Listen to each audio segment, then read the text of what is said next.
তো আপনারা সবাই কেমন আছেন? আশা করি ভালো আছেন।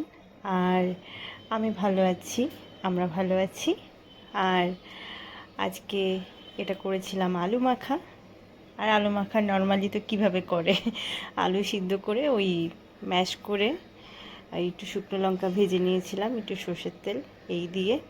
আর আজকে আর কিছু রান্না করতে পারিনি, কারণ অনেক দেরি হয়ে গেছিলো, ঘরে একটু কাজ করেছি সেই কারণে। তো ভাবলাম একটু আলু মাখা করি, আলু মাখাটা তো খেতে ভালো লাগে, এই আর কি। তো সর্ষের তেলটা আগেই দিয়ে দিয়েছিলাম, আর হয়ে গেছে আমার মাখা।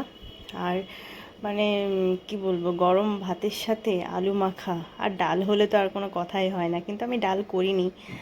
আর ছিল হচ্ছে গিয়ে আগের দিনের মাছ ছিল ফ্রিজে, তো ওই মাছ আর আলু মাখা আর সাথে দুটো ডিম সিদ্ধ করেছিলাম, বাসেই এই দিয়েই তো খুব ভালো ভালো ভালো খেতে হয়েছিল।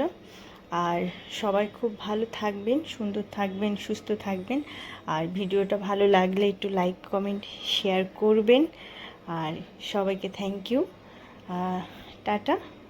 খাওয়া দাওয়া করে নিই আমরা।